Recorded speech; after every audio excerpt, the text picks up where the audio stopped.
당을 이끌어가는 지도부가 도덕성이 있어야 됩니다. 저는 민주당이 결정적으로 실패하고 있는 것이 이 도덕성 문제에서 실패하고 있다고 생각합니다.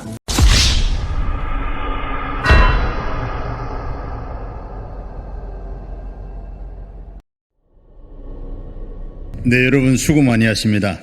김기현 대표 땅 투기 및 토착 토건 비리 의혹 진상조사 TF 단장을 맡고 있는 황운하 의원입니다. 오늘 김기현 대표의 뇌물성 쪼개기 후원금 의혹에 대해서 여러분들께 말씀드리고자 합니다. 뇌물성 쪼개기 후원금의 달인 땅 투기꾼 김기현 대표는 스스로 범죄의 진상을 고백하고 국민들께 사죄하라. 최근 국민의힘 김기현 대표는 우리 당을 향해서 온갖 게이트들로 자기들의 도덕성이 바닥이라는 사실을 국민들께 인지시키는 결과가 됐다며 국민의힘은 민주당에 비해 도덕적으로 더 뛰어나고 우월하다는 확실한 증거를 국민들에게 알려야 한다고 발언한 바 있습니다. 우리 당에 잘못된 점이 있다면 국민들께 사실관계를 명확히 밝히고 100번 사죄함이 마땅합니다. 하지만 복꾸라지 김기현 대표가 우리 당을 향해 도덕성 운운하며 비판할 자격이 있는지 묻고 싶습니다. 최근 모기업에서 로비를 하기 위해 국회를 접촉한 것으로 의심되는 사건이 있었습니다. 이 사건을 접하자마자 곧바로 연상되는 사건이 있었습니다. 바로 김기현 대표 관련입니다. 김기현 대표의 친인척은 모 대기업의 청탁을 해결해주는 대가로 쪼개기 불법 정치자금을 수수한 혐의로 유죄가 확정된 바 있습니다. 원조 대기업 로비 대가 불법 정치자금 수수 사건이 아닐 수 없습니다. 김기현 대표도 이를 보고받고 김기현 의원실 보좌관이 관련자들을 만났다는 정황이 판결문에 다 드러나 있음에도 친인척 등 측근만 처벌받고 김기현 대표는 어떠한 수사도 처벌도 받지 않았습니다. 대기업 청탁의 대가로 불법 정치자금을 수수한 사건의 당사자인 김기현 대표가 우리 당의 도덕성을 비판하며 국민의힘이 우리 당에 비해 도덕적으로 더 뛰어나고 우월하다고 주장할 자격이 있는지 의문입니다. 지나가는 소도 웃을 일입니다. 김기현 대표는 뭐 묻은 개가 뭐 묻은 개 나무라는 격이 아닌지 자문자답하기 바랍니다. 지난 2011년 대기업 A사는 울산 석유화학공단 부지에 공장을 신축하는 사업을 추진하였고 공단 내 집단에너지 사업자 B의 전기 공급 구역에 자신들의 공장이 포함되도록 요청하여 B사는 지식경제부, 현재 산업통상자원부입니다. 여기에 사업 변경 허가를 신청하였으나 반려되었습니다.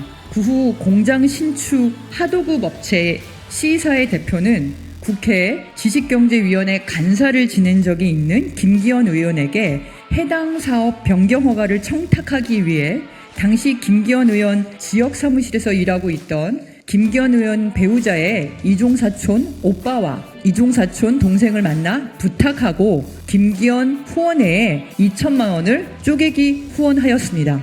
공교롭게도 정기위원회의 재심의를 거쳐 지식경제부로부터 B사는 사업 변경 허가를 받았습니다. 김기현 후원회의 쪼개기 후원은 이것으로 끝나지 않았습니다. 지역 레미콘 회사를 운영하는 D사의 대표로부터도 2천만 원의 쪼개기 후원금을 받고 E와 F 두 명의 개인으로부터도 각각 1,500만 원의 쪼개기 후원금을 받는 등 2012년부터 2014년까지 4명으로부터 총 7천만 원의 쪼개기 후원금을 받았습니다. 김기현 의원의 배우자의 이종사촌 오빠는 김기현 의원에게 부탁하여 사업 변경 허가를 받을 수 있도록 해주겠다고 약속하고 후원금을 요구하였습니다. 배우자의 이종사촌 동생도 사업 변경 허가의 대가로 쪼개기 후원금 기부를 공모하고 후원회의 회계 책임자가 아님에도 불구하고 2014년 총 199회에 걸쳐 무려 2억 8천만 원의 정치자금을 받거나 사용하였습니다. 그리고 배우자의 이종사촌 오빠가 알선수재 혐의로 수사를 받고 있다는 사실이 드러나면 김기현 의원이 출마한 울산시장 선거에 부정적인 영향을 미칠 것을 우려해 피의자를 도피시키기까지 하였습니다. 김기현 대표 친인척과 측근의 청탁 대가 불법 쪼개기 후원금 등 정치자금법 위반 사건은 이미 법원 판결을 통해 확정된 사실입니다. 하지만 어찌된 일인지 쪼개기 후원을 한 자들과 이를 요구한 배우자의 이종사촌 오빠, 그리고 쪼개기 후원을 공모하고 회계 책임자도 아니면서 정치자금을 받고 사용한 배우자 이종사촌 동생, 그리고 배우자의 이종사촌 오빠를 도피시킨 자만 처벌받았습니다. 한도를 초과하여 쪼개기 후원을 받았고 회계 책임자가 아닌 친인척을 통해 받거나 사용한 후원금 2억 8천만 원이 모두 김기현 의원을 위해 쓰여졌지만 김기현 대표는 법꾸라지처럼 쏙 빠져나갔습니다.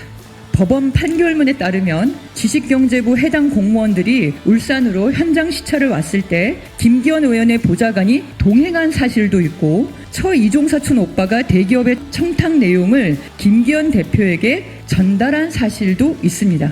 따라서 김기현 대표도 청탁 대가에 불법 정치자금 후원과 불법 쪼개기 후원에 대해 책임을 져야 마땅하지만 김기현 대표는 어떠한 수사도 처벌도 받지 않았습니다.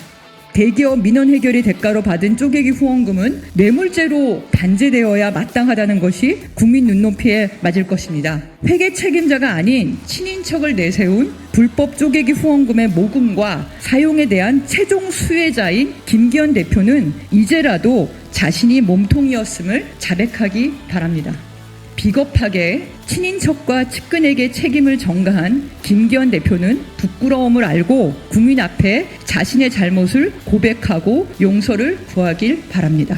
2023년 6월 7일 김기현 의원 땅 투기 및 토착 토건비리 의혹 진상조사 TF